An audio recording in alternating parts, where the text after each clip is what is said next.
itlog. Napaka-talented na mga sumasali sa atin, no? Kanina, uminom ng Red Horse. Ngayon, kakain siya ng itlog ng 10 pirasong hilaw. Okay yung pangalan?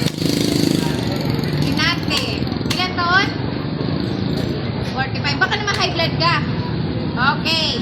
Pag nanalo siya, magkakaroon siya ng kalahating kaban na bigas. Pag naman natalo siya, magkakaroon siya ng 5 kilos na bigas. Okay, pang ulam to, pero unahin niya na yung ulam sa bigas. Okay. 3 minutes siyang uubusin 10 pirasong itlog. Ready? Timer. Start. Now.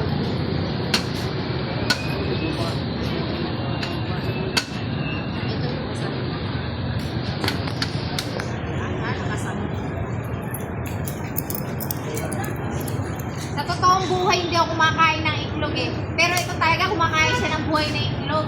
Hindi rin ako kumakain ng malasadong itlog ha. Luto talaga. Ay lang tayo, basagan no. Yan. Tama-tama, basagan na siya. Para siyang balot.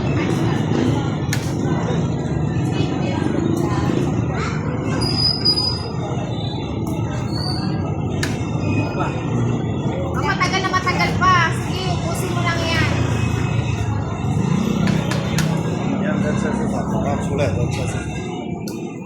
Napaka-talent. Okay, lahat ng gustong ma-challenge dito, mag-like and follow, share lang po kayo para ma-register kayo dito sa kalahating kaban na bigas. Meron pa siyang 1 minute and 50 seconds, pero mukhang itlog niya is, ay, dalawa na lang yung itlog niya. Parang marami pa yata yung natapon, nasa na.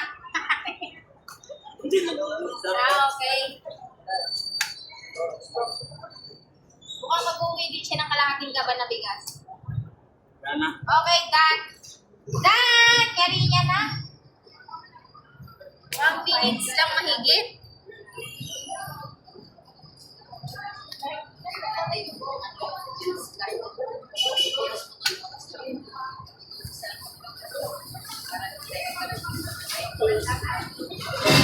Yeah, okay.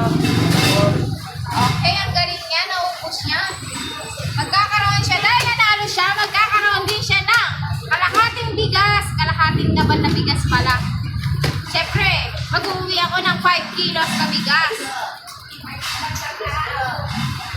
Yeah, ako na tayo na mamaya dyan. Ako na. Ah, dito, mamaya na yan. Ako na bahala dyan. O, minom ka muna. Anong masasabi mo sa challenge natin? Hindi kasi siya pwede sa Red Horse. Hindi rin siya pwede sa Lomi. Kaya itlog na lang. Ayaw niya daw yun. Dahil gusto niya ma-challenge siya nang nagsabi sa akin kung anong challenge.